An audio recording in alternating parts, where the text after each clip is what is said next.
Hello दोस्तों, स्वागत है आप सभी का अपने चैनल साहित्य ज्ञान धारा में। आशा करती हूँ आप सभी स्वस्थ होंगे, मस्त होंगे और मन लगाकर पढ़ाई कर रहे होंगे। कल की वीडियो में हम लोगों ने देखा था आदिकाल का नामकरण ट्रिक के माध्यम से। आज हम लोग पढ़ेंगे रीतिकाल का नामकरण और वे भी पढ़ेंगे हम लोग ट्रिक के माध्यम से। तो जिन्होंने चैनल को सब्सक्राइब नहीं किया है वो लोग चैनल को सब्सक्राइब कर लेंगे ताकि आने वाली वीडियोस उनके तक पहुंच सके। तो देखते हैं रीतिकाल को रीतिकाल किसने कहा है, तो रामचंद्र शुक्ल ने कहा है। तो भगवान रामचंद्र जी किस तरह से काम करते थे, रीति से काम करते थे। तो रीतिकाल कौन कहेगा, तो रीतिकाल कहा है रामचंद्र शुक्ल ने। अब बात करते हैं रीतिकाल को श्रृंगार काल किसने कहा है, तो विश्वनाथ प्रसाद मिश्र ने कहा है। रीतिकाल को श्रृंगार काल किसने कहा है, तो विश्वनाथ प्रसाद मिश्र ने कहा है। अब आप लोग एक बात बताइए, ऐसा तो है नहीं कि श्रृंगार बस भारत के लोग ही करते हैं, श्रृंगार तो विश्व के लोग करते हैं। सजना संवरना तो हर कोई चाहता है ना। तो जो है श्रृंगार काल कौन कहेगा, विश्वनाथ प्रसाद मिश्र कहेंगे। आगे है अलंकृत काल। अलंकृत काल रीतिकाल को किसने कहा है, तो मिश्र बंधु ने कहा है।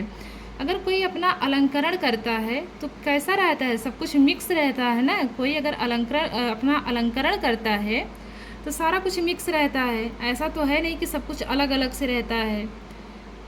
अब कोई कुछ कानों में पहन रहा है, कुछ हाथ में पहन रहा है, कुछ पैर में पहन रहा है, तो ये सब कुछ तो मिश्र हो गया ना, मिक्स हो गया मतलब। तो अलग अलग तरह से सब लोग क्या करते हैं, अलंकरण करते हैं। तो अलंकृत काल कौन कहेगा, तो मिश्र बंधु कहेंगे। रीतिकाल को कला काल किसने कहा है, तो रमा शंकर शुक्ल रसाल ने कहा है। तो सबसे पहले कोई भी बच्चा क्या बनाना सीखता है, आम बनाना सीखता है, और आम का ही पर्यायवाची रसाल है। तो जब कोई कला बनाना सीखता है तो सबसे पहले क्या बनाता है, आम का चित्र बनाता है। तो इस प्रकार कला काल किसने कहा है रीतिकाल को, तो रमा शंकर शुक्ल रसाल ने कहा है। रीतिकाल को अंधकार काल किसने कहा है, तो त्रिलोचन ने कहा है। अब जिसके लोचन ही नहीं होंगे तो उसको सब कुछ कैसा दिखेगा, अंधकारमय ही तो दिखेगा। जिसके पास लोचन ही नहीं होगा तो उसको सब कुछ कैसा दिखेगा, अंधकार दिखेगा। तो अंधकार काल किसने कहा है रीतिकाल को, तो त्रिलोचन ने कहा है। आदिकाल को लालित्य काल किसने कहा है, तो सूर्यकांत शास्त्री ने कहा है। आदिकाल को माफ़ कीजिएगा रीतिकाल, रीतिकाल को लालित्य काल किसने कहा है, तो सूर्यकांत शास्त्री ने कहा है। अब बताइए, जब उगता हुआ सूर्य हो, चाहे सूर्यास्त के समय जब आप लोग देखते होंगे तो सूर्य का रंग कैसा होता है, लालित्य पूर्ण होता है, वो लालिमा युक्त होता है। तो इस प्रकार कनेक्ट करेंगे, लालित्य काल किसने कहा है रीतिकाल को, तो सूर्यकांत शास्त्री ने कहा है। आगे है अपकर्ष काल। रीतिकाल को अपकर्ष काल किसने कहा है, तो डॉक्टर गणपति चंद्र गुप्त ने कहा है। रीतिकाल को अपकर्ष काल किसने कहा है, तो डॉक्टर गणपति चंद्र गुप्त ने कहा है। अब बताइए, अगर भगवान गणेश की पूजा नहीं की जाएगी, गणपति की पूजा नहीं की जाएगी तो क्या होगा, अपकर्ष होगा।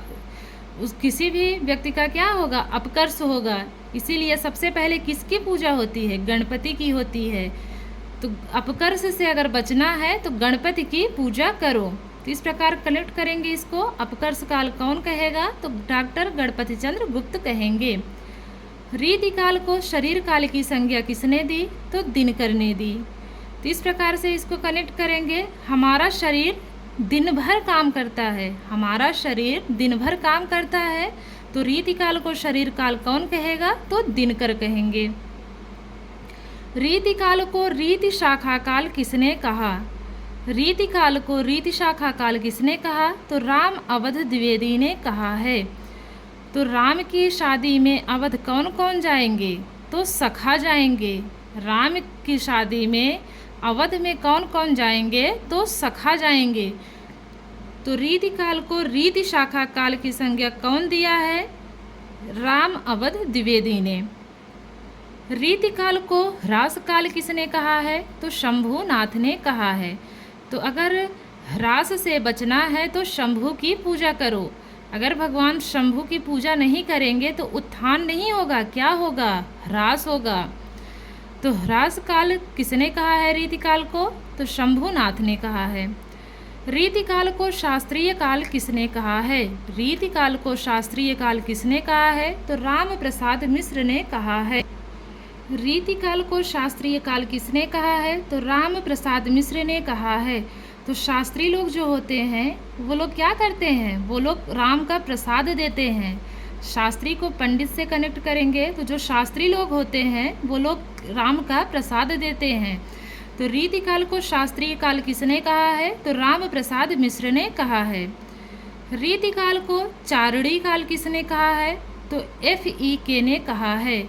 रीतिकाल को चारणी काल किसने कहा है? तो FEK ने कहा है। अब इसको यहाँ से ऐसे कनेक्ट करेंगे, ये FEK इसको FIR से कनेक्ट करेंगे। जब किसी भी FIR किया जाता है तो वो क्या करता है? सामने वाले का चरण पकड़ लेता है कि भैया FIR अपना वापस ले लो, आपके चरण पकड़ रहा हूँ। तो ऐसे कनेक्ट करेंगे। चारणी काल कौन कहा है? तो FEK ने कहा है। रीतिकाल को संवर्धन काल किसने कहा है? तो डॉक्टर राम खिलावन पांडेय ने कहा है। रीतिकाल को संवर्धन काल किसने कहा है? तो डॉक्टर राम खिलावन पांडेय ने कहा है। तो राम कैसे खेले हैं? राम समृद्ध रूप से खेले हैं। राम समृद्ध रूप से खेले हैं, ऐसे कनेक्ट करेंगे। तो संवर्धन काल डॉक्टर राम खिलावन पांडेय ने कहा है। रीतिकाल को काव्य विलास युग किसने कहा है? तो सत्यकाम वर्मा ने कहा है। रीतिकाल को काव्य विलास युग किसने कहा है? तो सत्यकाम वर्मा ने कहा है। तो सत्य बात है रीतिकाल विलास का युग है। तो इसको इस प्रकार से कनेक्ट कर सकते हैं कि सत्य बात है रीतिकाल कैसा युग था? तो विलासिता का युग था, विलास युग था। तो रीतिकाल को काव्य विलास युग किसने कहा था? सत्यकाम वर्मा ने कहा था। रीतिकाल को अलंकृत काल किसने कहा? तो चतुरसेन शास्त्री ने कहा। रीतिकाल को अलंकृत काल किसने कहा है? तो चतुरसेन शास्त्री ने कहा है। तो जो चतुर लोग होते हैं वो क्या करते हैं? वो अच्छी तरह से अलंकार करते हैं। अलंकरण कैसा करते हैं? वो अच्छी तरह से करते हैं। तो चतुर लोग होते हैं वो लोग अलंकरण अच्छा से करते हैं। तो अलंकृत काल दो लोगों ने कहा है, मिश्र बंधु ने कहा है और चतुरसेन शास्त्री ने भी कहा है। तो चतुर लोग अच्छी तरह से अलंकरण करते हैं। आगे है रीति श्रृंगार युग। रीतिकाल को रीति श्रृंगार युग किसने कहा है? तो भागीरथी ने कहा है। तो रीति क्या करती है? रीति श्रृंगार करके भगीरथ के साथ भागी, इस प्रकार से कनेक्ट करेंगे। रीति श्रृंगार करके भगीरथ के साथ भागी। रीति श्रृंगार करके भागी, ऐसे कनेक्ट करेंगे। रीतिकाल को रीति श्रृंगार युग किसने कहा है? तो भागीरथी ने कहा है। तो रीति श्रृंगार करके भागी। आगे है रीतिकाल को साहित्य शास्त्रीय विकास काल किसने कहा है? तो कमल कुल श्रेष्ठ ने कहा है। रीतिकाल को साहित्य शास्त्रीय का विकास काल किसने कहा है? तो कमल कुल श्रेष्ठ ने कहा है। तो साहित्य का शास्त्रीय विकास कमल के समान श्रेष्ठ था, ऐसे कनेक्ट करेंगे कि साहित्य का शास्त्रीय विकास कमल के समान श्रेष्ठ था। रीतिकाल को रीति काव्य किसने कहा? तो जॉर्ज ग्रियर्सन ने कहा। रीतिकाल को रीति काव्य की संज्ञा किसने दी? तो जॉर्ज ग्रियर्सन ने दी। तो इस प्रकार हमने इसको ट्रिक के माध्यम से पढ़ा। आशा करती हूँ आप लोगों को समझ आया होगा ट्रिक के माध्यम से। एक बार फिर से देखते हैं। रीतिकाल को रीतिकाल किसने कहा? रामचंद्र शुक्ल ने कहा। श्रृंगार काल किसने कहा? तो विश्वनाथ प्रसाद मिश्र ने कहा है। अलंकृत काल किसने कहा? तो मिश्र बंधु ने कहा है। कला काल रमाशंकर शुक्ल रसाल ने कहा है। अंधकार काल त्रिलोचन ने कहा है। रीतिकाल को लालित्य काल सूर्यकांत शास्त्री ने कहा है। रीतिकाल को अपकर्ष काल किसने कहा है? तो डॉक्टर गणपति चंद्र गुप्त ने कहा है। रीतिकाल को शरीर काल किसने कहा है? दिनकर ने कहा है। रीतिकाल को रीति शाखा काल किसने कहा है? तो राम अवध द्विवेदी ने कहा है। रीतिकाल को ह्रास काल किसने कहा है? तो शंभुनाथ ने कहा है। रीतिकाल को शास्त्रीय काल किसने कहा है? तो राम प्रसाद मिश्र ने कहा है। चारणी काल किसने कहा है? FEK ने कहा है। संवर्धन काल किसने कहा है? तो डॉक्टर राम खिलावन पांडे ने कहा है। रीतिकाल को काव्य विलास युग किसने कहा है? तो सत्यकाम वर्मा ने कहा है। अलंकृत काल किसने कहा है? चतुर्सेन शास्त्री ने कहा है। रीति श्रृंगार युग किसने कहा है? तो भागीरथी ने कहा है।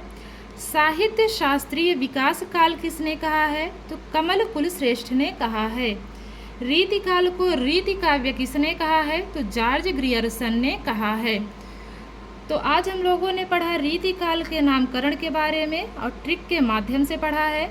उम्मीद करती हूँ आप सभी को ये क्लास पसंद आएगी। अगर क्लास पसंद आए तो प्लीज़ चैनल को सब्सक्राइब करें ताकि ऐसे ही वीडियोज़ आप लोगों तक पहुँचती रहे। तब तक के लिए सभी को राधे राधे, जय श्री कृष्णा, नमस्कार। मिलते हैं अगली वीडियो में।